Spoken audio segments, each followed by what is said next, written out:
Lettre 25. Le vicomte de Valmont à la marquise de Merteuil. Voici le bulletin d'hier. À 11 heures, j'entrai chez madame de Rosemonde, et sous ses auspices, je fus introduit chez la feinte malade qui était encore couchée. Elle avait les yeux très battus. J'espère qu'elle avait aussi mal dormi que moi.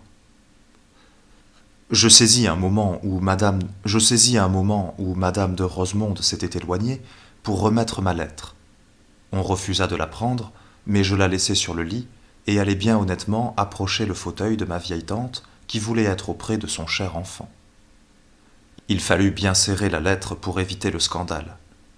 La malade dit maladroitement qu'elle croyait avoir un peu de fièvre. Madame de Rosemonde m'engagea à lui tâter le pouls en vantant beaucoup mes connaissances en médecine. Ma belle eut donc le double chagrin d'être obligée de me livrer son bras et de sentir que son petit mensonge allait être découvert. En effet, je pris sa main que je serrai dans une des miennes, pendant que de l'autre je parcourais son bras frais et potelé. La malicieuse personne ne répondit à rien, ce qui me fit dire en me retirant « Il n'y a pas même la plus légère émotion ». Je me doutais que ses regards devaient être sévères, et pour la punir je ne les cherchai pas. Un moment après, elle dit qu'elle voulait se lever, et nous la laissâmes seule. Elle parut au dîner, qui fut triste. Elle annonça qu'elle n'irait pas se promener, ce qui était me dire que je n'aurais pas occasion de lui parler. Je sentis bien qu'il fallait placer là un soupir et un regard douloureux.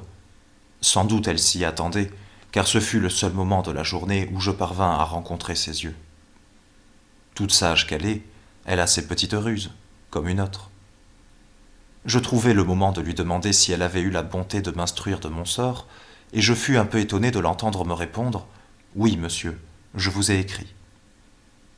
J'étais fort empressé d'avoir cette lettre, mais soit ruse encore, ou maladresse, ou timidité, elle ne me la remit que le soir, au moment de se retirer chez elle. Je vous l'envoie ainsi que le brouillon de la mienne. Lisez et jugez. Voyez avec quelle insigne fausseté elle affirme qu'elle n'a point d'amour, quand je suis sûr du contraire. Et puis, elle se plaindra si je la trompe après, quand elle ne craint pas de me tromper avant. Ma belle amie, l'homme le plus adroit ne peut encore que se tenir au niveau de la femme la plus vraie. Il faudra pourtant feindre de croire à tout ce radotage et se fatiguer de désespoir, parce qu'il plaît à madame de jouer la rigueur. Le moyen de ne se pas venger de ces noirceurs-là, patience.